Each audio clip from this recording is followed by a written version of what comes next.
নজর রাখবো পরবর্তী সংবাদে। সরকারি চাকরি এবং অন্যান্য ক্ষেত্রে 42% সংরক্ষণের সিদ্ধান্ত নিয়েছে তেলেঙ্গানা সরকার। এবং এই যে কার্যত মুসলিম সম্প্রদায়ের জন্য 42% সংরক্ষণের সিদ্ধান্ত, যার বিরোধিতা করেছিল রীতিমতো BJP.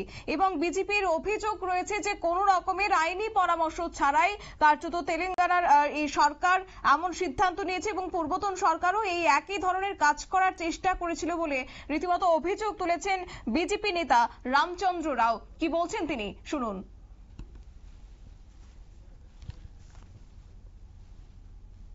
Both the Congress and the BRS has been misleading the people of Telangana by introducing certain bills meant for reservations. Earlier, the BRS government has introduced the Muslim reservation bill, wherein the tribal reservation was also attached to it, thereby delaying the process of the tribal reservations up to the 10% according to their population ratio.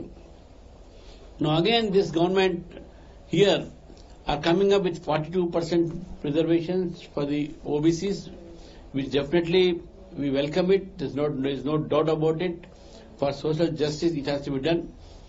But whether the state government has taken any legal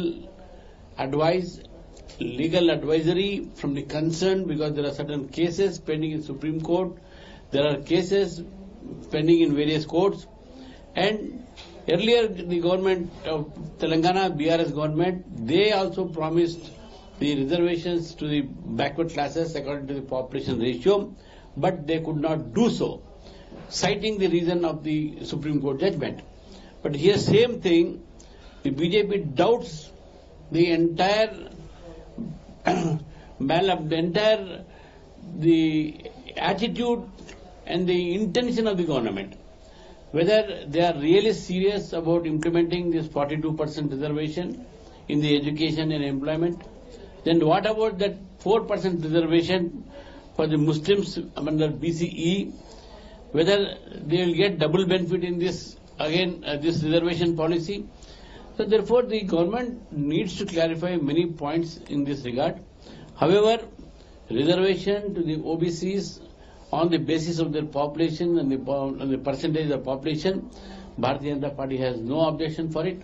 But the legal remedies which are required has to be taken by the government, and safeguard has to be taken by the government. If this fails, it is nothing but misleading the OBCs of the state, and that is the attitude and that is the intention of the Telangana government. Because earlier also, the Telangana government faced the same situation when BRS government was there. আপনারা শুনলেন BJP নেতা রামচন্দ্র রাওয়ের বক্তব্য। অবশ্য তিনি একরাশ অভিযোগ তুলে ধরেছেন এবং সেই সঙ্গে তিনি বলেছেন যে তেলেঙ্গানা কংগ্রেস সরকার রীতিমতো কোন রকম আইনি পরামর্শ ছাড়াই এই সিদ্ধান্ত নিয়েছে। এবং যাব বিস্তারিত, আমাদের সঙ্গে যুক্ত হয়ে গেছে প্রতিনিধি রাজীব দত্ত। রাজীব, কি জানতে পারছো?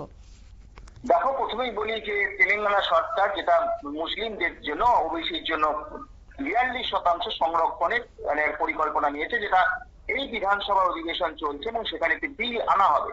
এবং এই নিয়েই প্রশ্ন তুলেছে কিন্তু রাজ্যের বিজেপি নেতারা, যে এইভাবে 42% সংরক্ষণ কিসের, প্রথম যে প্রশ্নটা সেটা যে 42% সংরক্ষণ কিসের জন্য করা হচ্ছে। এবং সংরক্ষণ করতে গেলে সেখানে নিয়ম হচ্ছে জনসংখ্যার অনুপাতে সংরক্ষণ হয়, অর্থাৎ সেই জনগণনা হয়নি। 2021 সালের গণনা হয় পর থেকে কোনো গণনা হয়নি, তাহলে কিসের ভিত্তিতে হবে? কারণ আগামী বছরই কিন্তু জনগণনার কথা আছে, এই বছরই শেষের দিকে। অর্থাৎ তাহলে কেন এটা তৈরি করে এটা করা হচ্ছে? দ্বিতীয় হচ্ছে যে এই বিষয় নিয়ে, অর্থাৎ সংরক্ষণ নিয়ে সুপ্রিম কোর্টে মামলা রয়েছে এবং সুপ্রিম কোর্টের একটা স্টে অর্ডারও আছে, যে এখন এটা নিয়ে কিছু করা যাবে না, কারণ সব রাজ্যেতেই নির্দেশ আছে এবং সুপ্রিম কোর্টে যেহেতু মামলা থাকলে এটা কিছু করা যায় না। কিন্তু তা সত্ত্বেও এখানকার তেলেঙ্গানা সরকার যেটা কংগ্রেস সরকার, তারা কিন্তু এটা এই পরিকল্পনা নিয়েছে, যেটা পূর্বতন যে কেসি রাও সরকার, অর্থাৎ তারাও চেষ্টা করেছিল যে এই ধরনের একটা বিল আনার, তো তারা পারেনি, যেহেতু সুপ্রিম কোর্টের একটা অর্ডার ছিল, সুপ্রিম কোর্টের মামলা চলছে বলে। আবার এই কংগ্রেস সরকার তারা চেষ্টা করছে এবং সেখানেই বক্তব্য যে আমাদের আপত্তি নেই, আমরাও চাই, কিন্তু সবার আগে যে সংরক্ষণ জনজাতিদের জন্য, অর্থাৎ উপজাতি যে সংরক্ষণের কথা বলা আছে 10%, সেটা কেন করা হলো না? অর্থাৎ সেটা পূর্বতন সরকারও করেনি এখন বর্তমান সরকারও সেটা ভাবছে না। তাদের সবকিছু হোক সিস্টেমেটিক ভাবে, এবং সবার আগে আইনি একটা পরামর্শ দরকার, এটা করা যায় কিনা, করতে গেলে অসুবিধে কোথায়।